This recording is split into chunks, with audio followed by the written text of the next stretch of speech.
నా పేరు స్వాతి. నేను అమీర్పేట్లో ఉన్న ఏషియన్ పీజీ హాస్టల్లో 1 ఇయర్ కింద 1 మంత్ ఫీజు పే చేసి జాయిన్ అయ్యాను.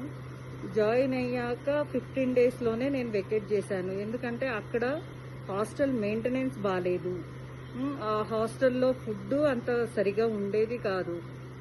తర్వాత ఏంటంటే ఆ హాస్టల్ ఓనర్ వచ్చేసి చాలా అంటే బ్యాడ్గా బిహేవ్ చేసేవాడు. వచ్చిపోయే అమ్మాయిలతో కానీ, అంటే హాస్టల్లో ఉన్న అమ్మాయిలతో కానీ ఏదో ఒక రీజన్ పెట్టుకొని రూమ్లోకి సడన్గా రావడము, అదంతా చేసేవారు. ఏంటి ఇలా ఉంది ఇక్కడ హాస్టల్లో అని అంటే, ఇక్కడ ఇలానే ఉంటుంది, నీకు ఇష్టం ఉంటే ఉండు లేదంటే లేదు అని కూడా మాట్లాడారు.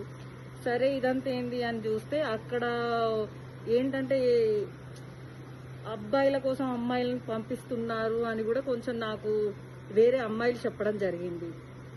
ఇదంతా చూసి నాకు అసలు అక్కడ ఉండాలి అని అనిపించకుండా నేను ఆ హాస్టల్ నుంచి వచ్చేసాను.